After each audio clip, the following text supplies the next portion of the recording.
So now we are here at intelligent agents. Intelligent agents, rational agents సేమేనా అంటే కాదు.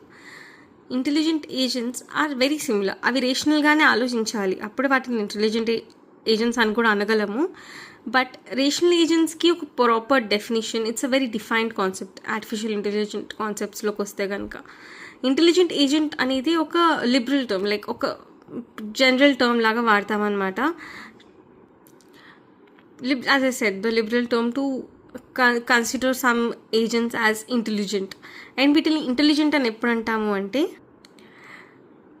Well దీంట్లో కొన్ని కేపబిలిటీస్ ఉన్నప్పుడు, లైక్ వెన్ ఇట్స్ రియాక్టివ్ అంటే దాని ఎన్వైర్న్మెంట్కి అది రెస్పాండ్ అవుతుంది.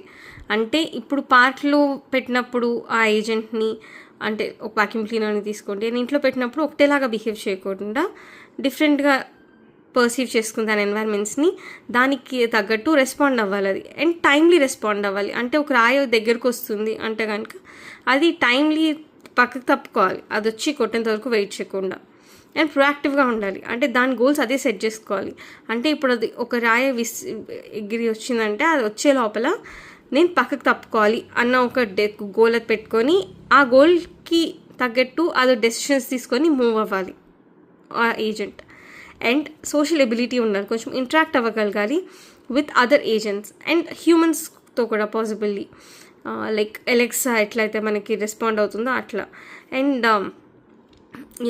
This was one of the question, ఈ థర్మోస్టాట్ని మనం can we call it an intelligent agent అని? Well, not on its own.